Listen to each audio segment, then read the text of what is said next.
Bienvenue. Notre prochaine sortie nous vient de la rubrique Un livre, une histoire. Les jours commençaient à se ressembler et rien n'avait plus vraiment d'importance.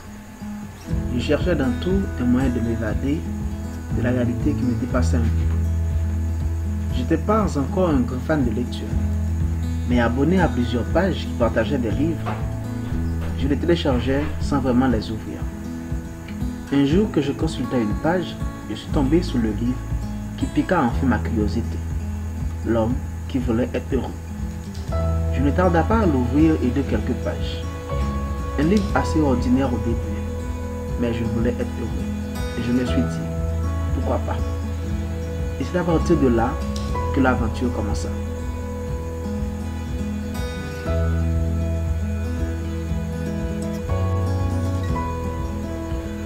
Alors, je vous invite à découvrir avec moi ce merveilleux livre, dans notre rubrique Un livre, une histoire.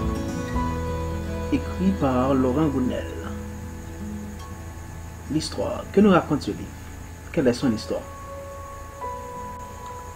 Ce livre nous raconte l'histoire d'un professeur, Julien, qui est allé passer ses vacances à Bali.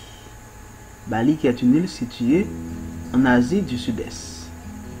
À la fin de son voyage, il décida d'aller voir un guérisseur dont il a entendu parler.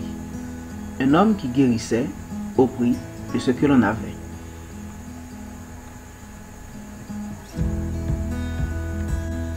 À sa première visite chez le guérisseur, celui-ci comprend tout de suite que l'homme n'est pas malade physiquement, mais qu'il est malheureux dans sa peau et dans son esprit. Il n'arrive pas à s'accepter comme il est et pense que s'il était différent, il se sentirait mieux. Pour l'aider, il lui lance à la découverte de lui-même, avec des petites expériences tout au long de la guérison. Il lui explique des choses simples sur la vie. Dans l'homme qui voulait être heureux, on est en présence d'une quête, où chaque petit geste compte. Le guérisseur lui apprend que le monde n'est que le reflet de nos pensées, et on ne nous voit que de la façon que l'on se voit soi-même. C'est un livre de développement personnel qui nous pousse à nous interroger sur nos croyances. Il n'est pas question de vérité toute faite, mais d'expérience et de conseils pour aider à s'améliorer.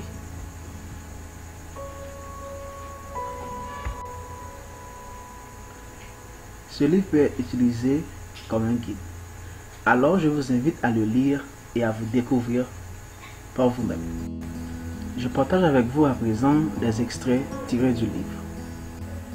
Quand on croit quelque chose sur soi, que ce soit en positif ou en négatif, on se comporte d'une manière qui reflète cette chose. On la démontre aux autres en permanence.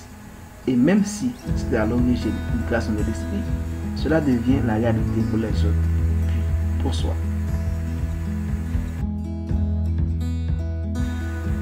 Ce n'est pas en disant aux gens ce qu'ils ont envie d'entendre qu'on les aide à évoluer. Qu'est-ce qu'une vie réussie? Demandai-je un peu naïvement.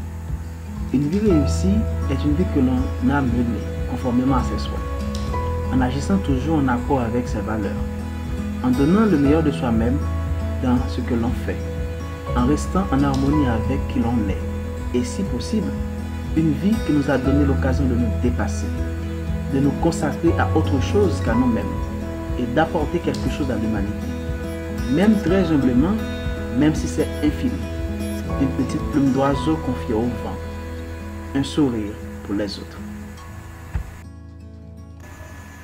Alors, n'hésitez pas à vous abonner à la chaîne, à commenter et à liker pour rester connecté avec nous. Merci.